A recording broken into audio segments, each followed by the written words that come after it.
Now may I request Mr. Cutter. Yes, Mr. Cutter, thanks.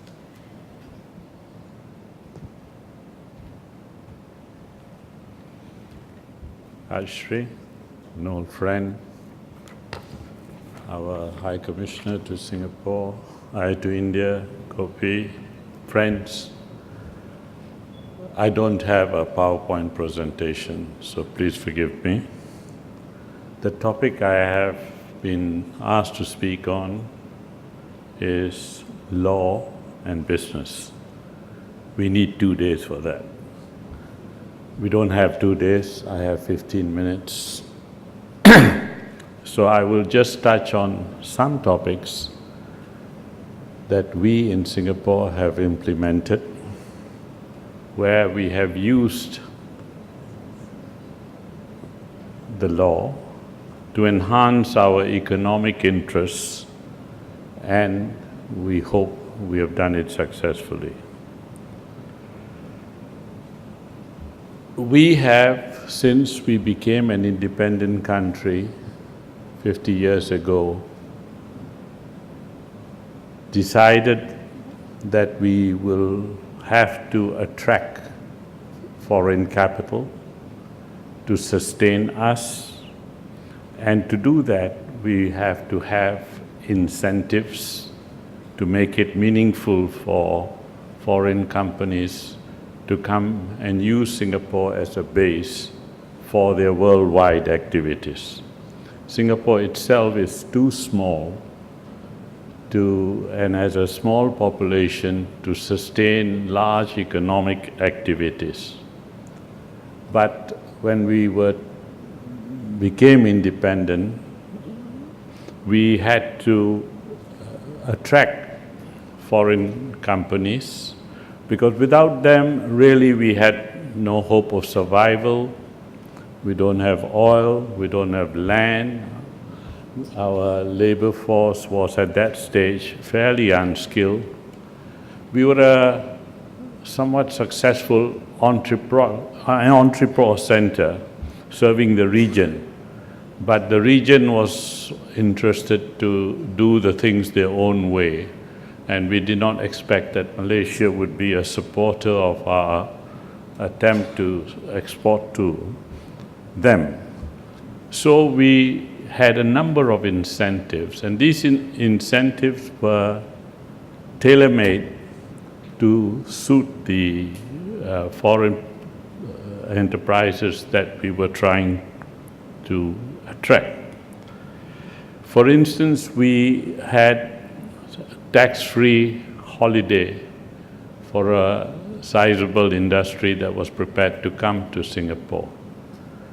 But a new industry that comes anywhere and starts a business, in the first few years, they make losses. And if they make losses, a tax holiday is of no use to them. So we had to plan our incentives such that our tax holiday allowed them to carry forward their accumulated losses and unabsorbed allowances into the non-taxable period. Otherwise, these incentives would not be relevant. And we did that in our incentive legislation, and it was a great boon to the foreign companies, because not only was the tax holiday period non-taxable, but if they were not able to absorb their losses or had unabsorbed allowances, these were carried forward to the post-pioneer period. Vanilla incentives to tax lower are not always beneficial. And it is important that when incentives are enacted as part of the law, they have to be tailor-made, maybe too strong a word, but they have to be made in such a way that the foreigner who's going to use them or is the object of that exercise should be able to get the benefit in a real sense. For instance, we had a shipping exemption, and the shipping community was interested that we should have exempt shipping income from tax. And the tax department, where I worked for 7 years, was very much against exemption, especially a shipping exemption. And the one question one of the founding fathers, the finance minister, asked for is, how much are you collecting now? And there was an embarrassing silence, but we were collecting very little. So the shipping exemption became part of our law. If you are not collecting anything in terms of from the shipping enterprises, you might as well agree to a shipping exemption, as a result of which Singapore became one of the leading shipping registries of the world. And a very large number of ships are registered on the Singapore registry, which they are exempt from tax, but they are also exempt from tax in many other places. But we have made it into our law such that they don't pay any tax and are able to get the benefit. We've also tailor-made our tax rates to attract foreigners. Let me tell you that when I joined the tax department, the maximum tax rates for individual was 55%. Today, it is about 18%. The corporate rate was 40%. Today, it's 16.5%. And every year in which we have reduced these taxes, somebody didn't like me talking about taxes. But every year that we have reduced our taxes, we have in fact collected more than the previous year. And this may sound anomalous, but it is not. An efficient tax regime can in fact make it work such that it's not the tax rate alone. Of course, we didn't reduce it in 1 year, we've reduced it over a period of time. But the benefit that tax by itself, we realized very quickly that if we were going to keep our tax rates at 55% and 40%, we wouldn't be a disincentive for people to come and do business in Singapore. But Hong Kong was already then doing 17.5%. It's over 15, 20 years that we have reduced our rate to make ourselves at about the same rate as Hong Kong. And for personal taxes, in fact, it is lower than Hong Kong because we have a graduated rate for individuals. There is a tax enforcement itself must be fair, and there should be little seepage. Evasion is looked upon very seriously, and every year people are prosecuted for trying to evade tax even at those rates. That is a human failing. Tax rates are effective, but they are simple and the law is clear. We used to have estate duties at a 60% rate. We knew that was inheritance from the old British socialist doctrines, where they said that nobody should get the benefit of what their parents earned, and therefore parents should pay a huge amount of tax when they died so that the children did not benefit from that. But we realized that that was not an acceptable doctrine, and we reduced our rate from 60% to 5% up to 10 million and 10% above 10 million. But we found that even that was not an incentive, was in fact a disincentive. And we, about 6 years ago or 7 years ago, abolished estate duty altogether. We do not tax foreign capital gains. We do not tax virtually foreign income, and we do not tax dividends. All these things done over a period of time have helped Singapore to make it not a tax haven, although there are some other people who say that we are a tax haven, but actually we are not a tax haven. Taxes collected still form an important part of our revenue of the government.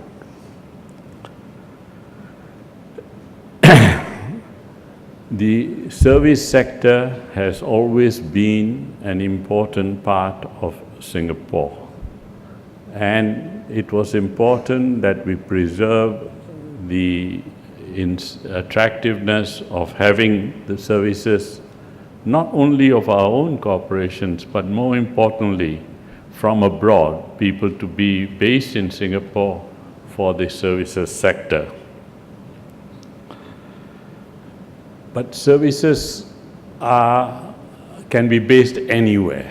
So you need to have proper administration, proper laws, in order that they come and be based in Singapore. For instance, we had to change our laws on arbitration, and these have now become a very important part of the fabric of Singapore. A very large number of Asian disputes, international disputes, are now arbitrated in Singapore.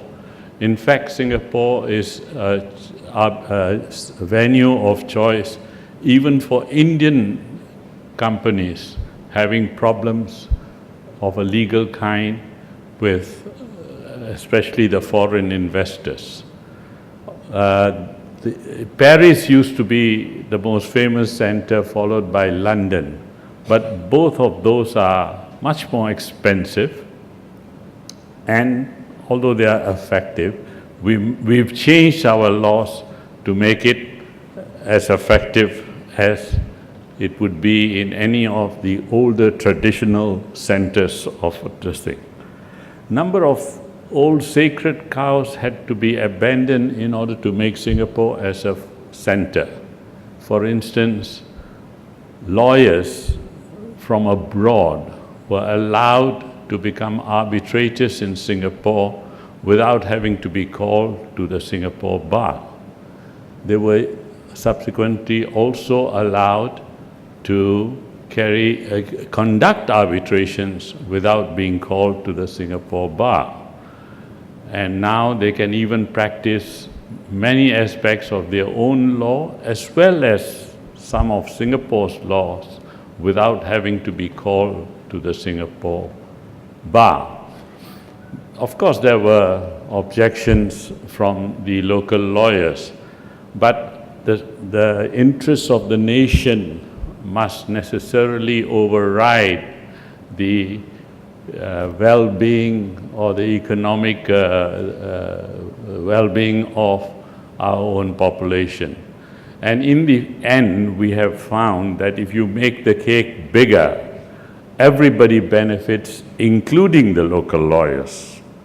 So arbitration is now very much part of our system of laws, and it also meets the business needs. If businesses feel that a full and fair system of legal arbitration is available, businesses have a tendency to come to that country to do business if they have a choice between two competing jurisdictions. And there, Singapore has become not only a venue of choice for arbitration only, but a place to do business in. We have also seen to it that the legislation that we enact is important to ensure that modern concepts are entrenched and enforced equitably. As I said earlier, capital gains are not subject to tax, and very few countries have this law, and the type of problems that have arisen from the Vodafone case in India would not happen in Singapore. I hesitate, and I say this very clearly: Singapore is not India, India is not Singapore. You are a very much larger country, and you've got different kind of problems and different interests to protect. But in Singapore, we have to look after our interests, and we have to make our laws simple and effective, and enforced in an effective manner, but without prejudice. When I was telling you, when I was in the tax department, the whole of the Tax Act consisted of 106 sections. There are slightly more today, but compared to, say, the US Tax Act, which is about a volume that thick, with 2 further volumes of regulations, and I know also that Tax Act in many countries, including India, are very complicated.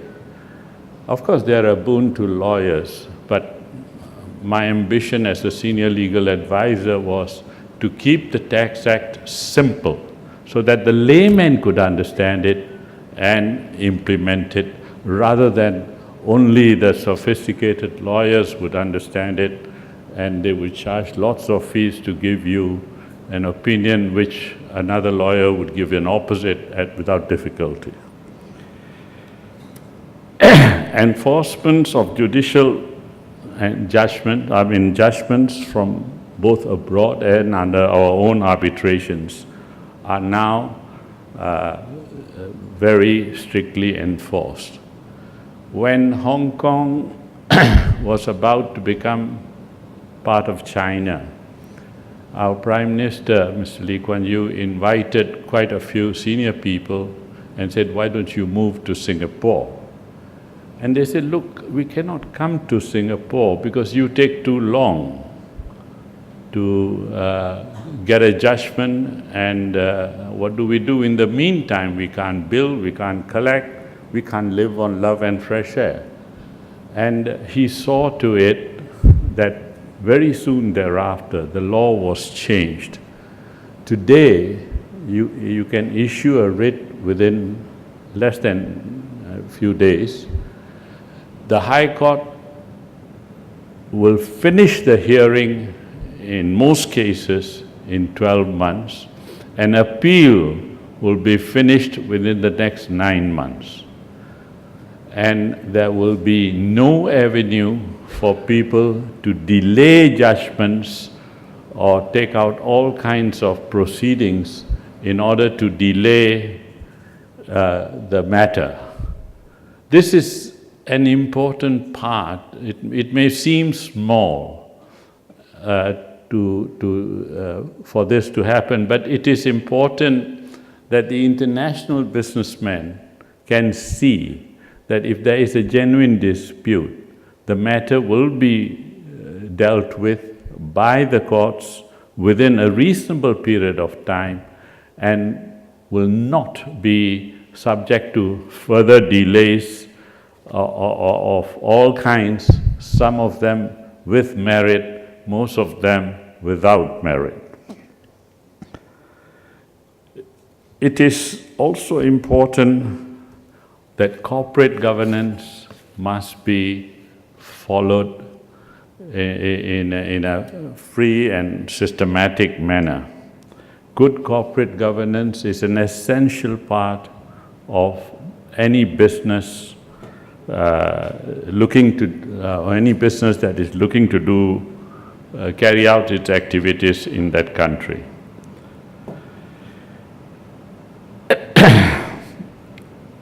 The public has to be seen, it has a right to expect that the laws will be strictly enforced, without favor. They also have the right to explain that will not be abused. And I mentioned this in a small incident. In India, for instance, when actually it's a civil dispute, people use the criminal side of it purely as an abuse of the court process. And as a result of which, your laws are very strict. If there is a criminal action, you have to appear personally. I mean, this has happened in the American recently, where the action was taken against the CEO sitting in America, and he had to come and attend before the courts. It may seem good that you are able to get him, but by world standards, that is an abuse of the power of the court. In fact, it's a civil dispute. It should be handled in a civil manner, but not that every other person can be subject to the criminal thing purely as a means to delay the judgment, or as a means to try and work it such that a settlement is then looked at forced out of the other side. This is not enforcement as we understand it in Singapore. Ladies and gentlemen, I've only touched and scratched the surface of some of the things that we have in Singapore. And as I said, I'm not drawing comparison. India is a big country. We are a small country. We are able to work this system. And if anything, the fact that Singapore has today attracted so many world-class businesses to Singapore says something that we are doing is right. Thank you.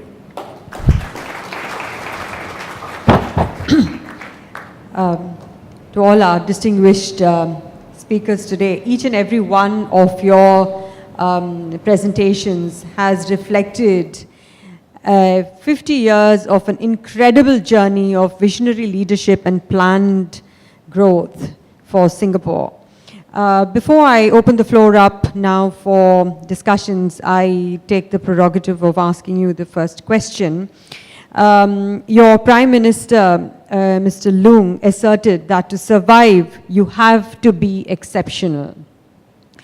Clearly, you have some challenges ahead over the next 50 years, and that challenge seems to be lack of land mass. You have everything else going for you except land. Now, what are your plans to face that challenge? I take it these two questions are to these two technical people. You may choose. All right, perhaps from a master plan point of view, yes, as you can see, Singapore, well, as we go through that self-renewing layer, we feel that there are also challenges. Number one is a lack of land. So if you notice, we are intensifying our development, which means to say our old towns are rejuvenated with even higher plot ratio. That is to say, more built-up space to maximize the land. All right, that's for one. And two, we are getting, that's where the land policy that we have encourages that. The second part is actually we are going underground. We're going underground in many areas. We are starting with the roads. We are starting with the water collections and the channeling connections. Our metros are going deeper underground, and we have plans to build underground cities in certain areas of Singapore. So all this are already being planned out.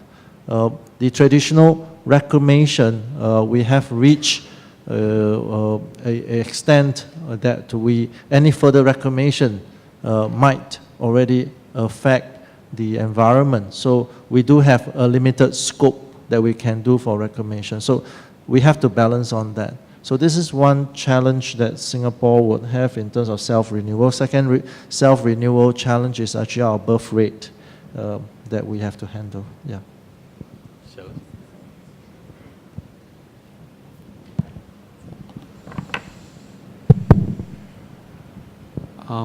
Good question. The lack of land is a really constraining issue for us in Singapore, and for me in the water business, it's especially constraining because pipes take up land, or they sterilize land. Once you build a pipe, you can't build things to the side of it because you need to sterilize the land. Drains as well.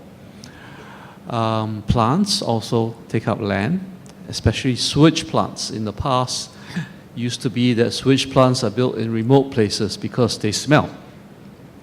But now, all our water pipes and sewage pipes are underground. In fact, the deepest thing in Singapore, the deepest thing underground in Singapore is not the tube, the subway. It is a sewage pipe. We have a pipe 6 meters in diameter.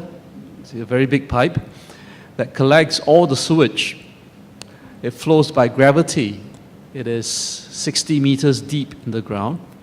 It flows by gravity from one end of the island to the other, collects all the sewage along the way, and when it ends up on the other end of the river by the sea, it gets pumped up to a sewage plant on the surface. It gets treated, and then the treated water gets sent to a new water plant next door, and then it gets made into good water again, and then fed into pipes that feeds the new water, the good water, back into our customers.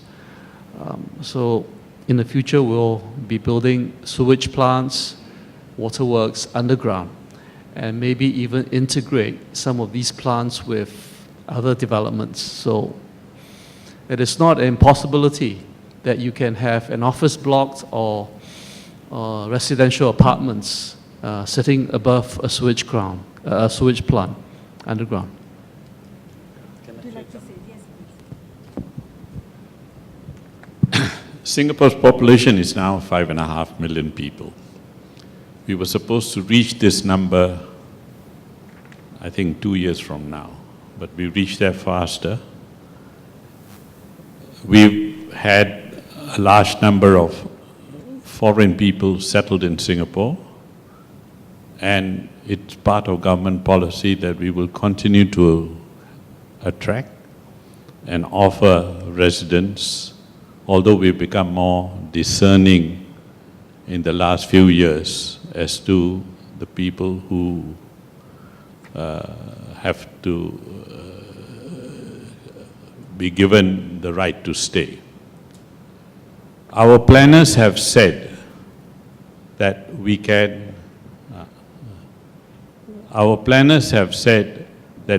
in fact have a population of 7 to 8 million people without disrupting or becoming overcrowded like Hong Kong or something like, or some other cities like that.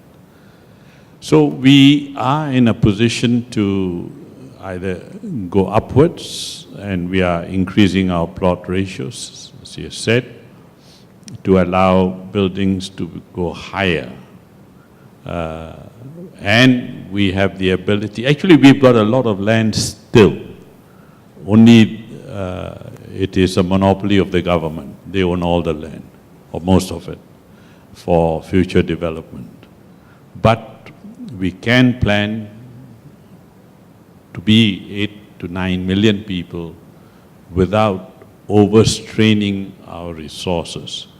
Somewhere along the line, of course, we may have to stop, but I think there is still tremendous growth of population possible even within the confines of our existing geography and resources.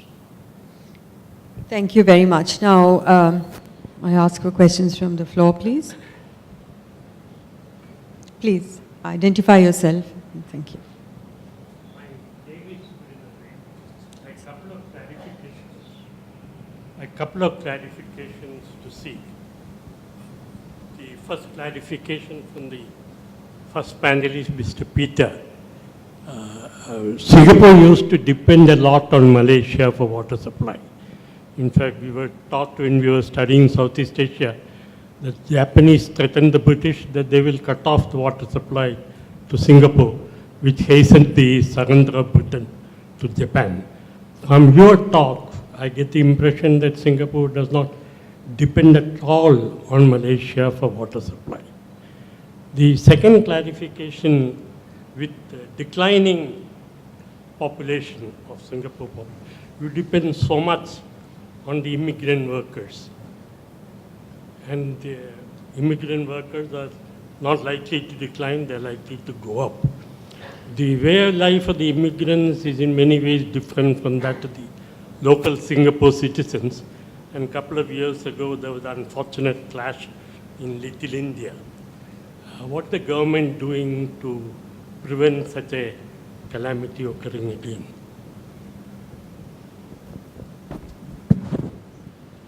Can I touch on the water? Yeah, please. Thank you, sir. You asked about imported water. Imported water is still an important source for us in Singapore, and our imported water comes from the north, from Malaysia. So we have 4 sources of water in Singapore. The first one is imported water from Malaysia, our own storm water that we collect, new water, which is recycled water, and desalinated water. We still have a water agreement with Malaysia right now, and that agreement has some years to run. It will expire in 2061, so that's some years to run. And on a good day, as much as half of our water can come from Malaysia, imported. And that makes sense because we still have an agreement with Malaysia, and it makes sense for me to extract as much as I can under that agreement because imported water is a cheap source and I should use as much as possible. But of course, I will not be doing my job if something were to happen to imported water and it gets cut. Not just because of political action, it could be a natural disaster, it could be a fire, it could be an accident. So, of course, we have plans to cope with the disruption of imports. And if, touch wood, tomorrow something goes wrong with our imports, the regular Singaporean will not feel it. He will not know that there has been a disruption. I think your second question was, how does Singapore tackle the problem of its dwindling population? If there is one blot on the Singapore government's record, it's that they have not succeeded to make people produce more offsprings and thereby keep the population up.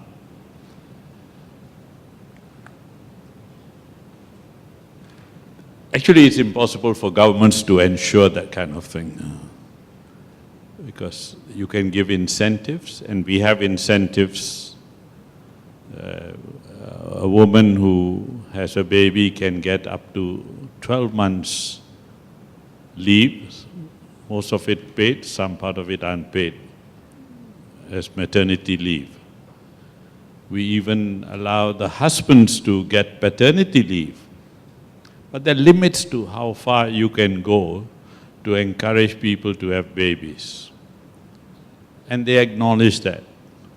Singapore is not the only country. Most of Europe is having this big problem. The Japanese had the problem for a long time in Asia.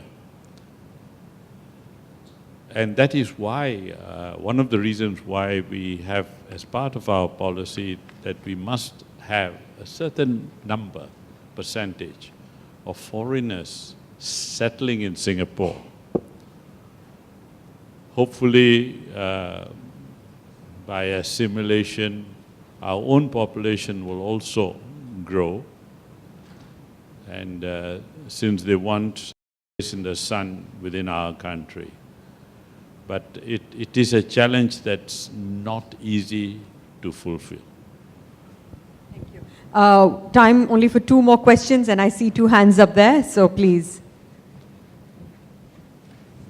My name is Sunil Rallan, and I'm the developer of the Chennai Free Zone here in Chennai. I think you've clarified one particular issue where land is owned by the government in Singapore. This is a challenge that we typically face here in India. I mean, even looking at our own region here, if we have to do large-scale master planning, the land is such a sensitive issue over here, which we really, in case there are some case studies or some examples that you can share, where land pooling or land accumulation or land aggregation can take place in a socially inclusive manner, whereby these large-scale developments or modern developments can happen. I think that would be a big help. And as far as what you mentioned about the water, your comparative prices were like 72 rupees a CBM in Singapore.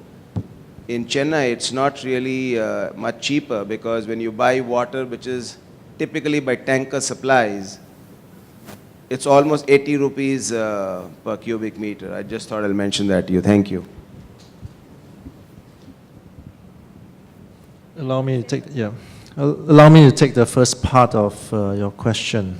I've stayed in India, in various parts of India for 6 years, and I'm actively involved in the development, and I've seen a lot of issues coming out from land acquisition.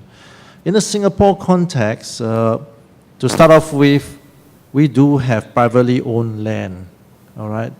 But the Singapore government has a very high control on that through the Land Acquisition Act, which effectively empowers the government with a fair bit of control when it comes to redevelopment of areas, all right?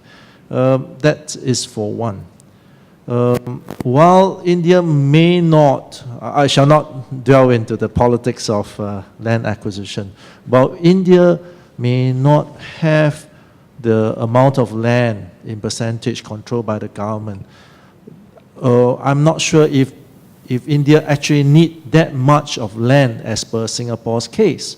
But what India, in my humble opinion, need to do is to control land price. Is to control land price to ensure that economic development, being an essential pillar of any development, must make sense. All right, that part of work, the government might have to play an active hand in it, and it cannot be left simply to the market forces, which is what Singapore would have agencies like HDB, which in charge of the residential land, JTC, who plays an important part in industrial land. All right, you need those form of agency to control prices. Yeah. Can I just respond on your point of tankered water? My table compares metered, piped residential supply, right? So you have to compare apple with apple, but that's precisely my point. Because in Singapore, we're able to send water by pipes to every consumer, every customer, and we guarantee the quality of that water. It is drinkable from the tap. You don't have to treat it any further. You don't have to boil it or let it sit. You just drink it. And there is no need for you to drink bottled water or to buy tankered water. And that is the whole point, that the utility really has to build a comprehensive network. Yeah. If not, tankered supply is very expensive. Yeah. Next question, please. Can you please pass the mic?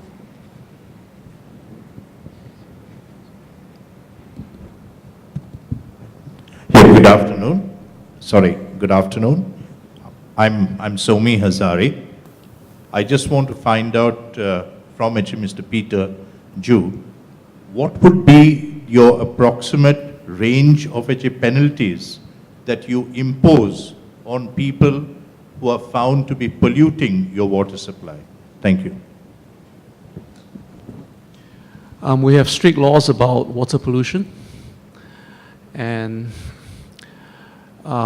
actually, PUB is not the agency that enforces water pollution laws. We have another agency, National Environmental Agency, that enforces pollution laws. But the punishment can be draconian, and it can be criminal. You will be charged in court, and you may go to jail. But in most cases, because the pollution is not extensive, you'll face a heavy fine, upwards of 10,000 Singapore dollars. It's not uncommon. But the important thing is how we find out about pollution, because a lot of the dumping, right? Someone dumps dirty water into our drains, is that he does it covertly, surreptitiously, so that we will never find out until it's too late, until the fish starts to die.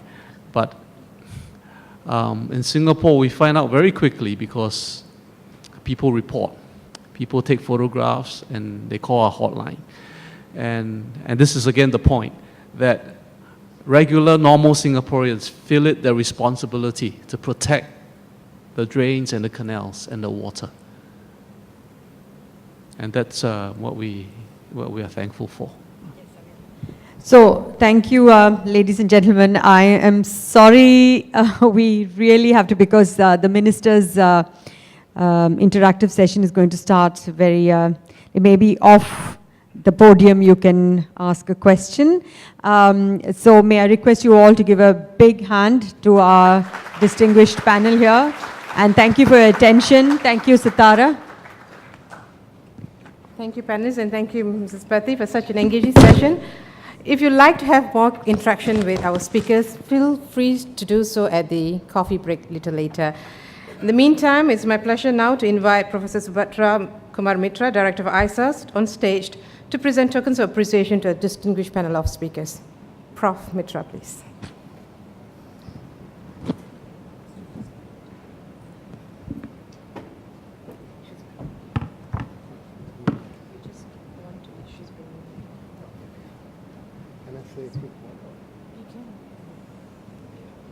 Ladies and gentlemen, water, land, taxes, such simple facts of life, so elegantly expressed, it unfortunately sets the bar much too high for me and my colleagues at ISAS, the Institute of South Asian Studies. We are located in Singapore. Our job is to be the hub of a two-way knowledge flow. Can't we have it here? Is the question that I, as an Indian, was screaming out, except that I have to answer that question. That you'll hear more about later this evening when I say a few words of thanks. Now it's the pleasant job of handing over a few gifts.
Once again, ladies and gentlemen, let's give a round of applause to our speakers. And we've come to the end of the first part of today's Singapore Symposium 2015, and it's my pleasure now to invite all of you for a tea session. It's a networking session, but kindly be seated back in the auditorium or the ballroom by 5:55, because we would like to start the next session, the interactive session with Minister shortly. Thank you so much.